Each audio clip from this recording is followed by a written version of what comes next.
Challenger, go at throttle up. Challenger, go at throttle up. At 11:40 a.m. this morning, space program experienced a national tragedy with the explosion of the Space Shuttle Challenger.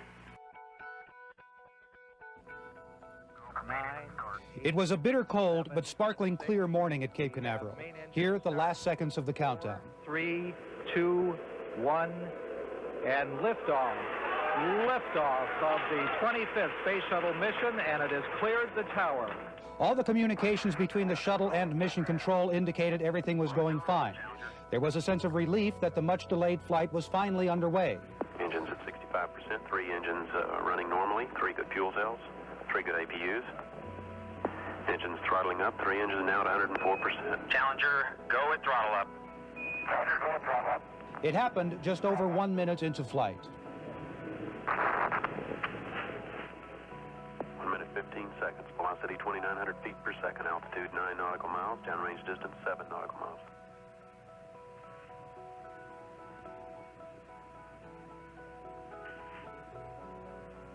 From mission control, silence.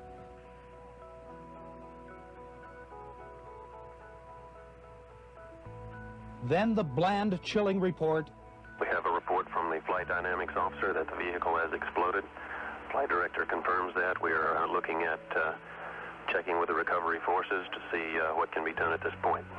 A search effort couldn't begin for some 15 minutes after this. Debris, they said, just kept raining from the sky. Computer-enhanced video shows the explosion in detail. What explosion appears to happen at the rear of the spacecraft, around the main engines, perhaps in one of the 2 solid rocket boosters.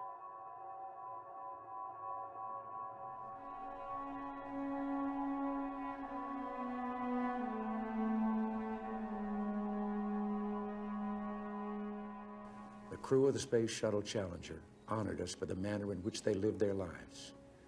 We will never forget them, nor the last time we saw them this morning, as they prepared for their journey and waved goodbye and slipped the surly bonds of Earth to touch the face of God.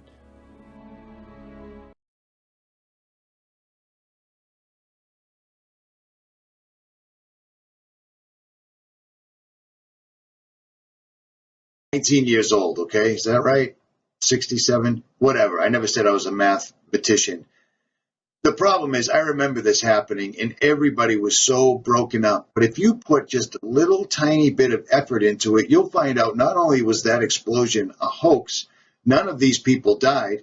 And the way you can tell them none of these people died is they're all still alive and easily identifiable. And as a matter of fact, most of them didn't even change their names. And all of them have prestigious jobs, exactly like you would suspect they would after being involved in an enormous hoax like the Columbia exploding. You see what I'm saying? The Challenger, my mistake. It's hard keeping all this stuff straight, just to tell you the truth, and I don't do very much editing. But I digress. At any rate, listen to this. The Shuttle Challenger exploded about 74 seconds after takeoff, killing all 7 astronauts inside. Or did it? It turns out that 6 of the 7 are still alive and kicking today. Ellison Onizuka claims to be his identical twin brother, Claude. Yeah. Now, I know a lot of you guys are really good at the detective work. Look at these people. Look at their expressions. Look at the facial bone structure. It's clearly and obviously them. And that's how the elites work. They love letting us know that they pulled stuff off, because there's no consequences. They can simply just smother the rumor with the media that they bought a long time ago. Moving on. I've got an identical twin brother, Claude, too. The Challenger pilot, Mickey Smith, hasn't even bothered changing his name. He's now Professor Michael J. Smith of University of Wisconsin. Now, Krista McAuliffe was a bit of a sneaky one. She was the Challenger payload specialist, quite famous for being a teacher. It turns out during her astronaut days she was using her middle name, Krista, and now she goes by her first name, Sharon, and she's a Syracuse law professor.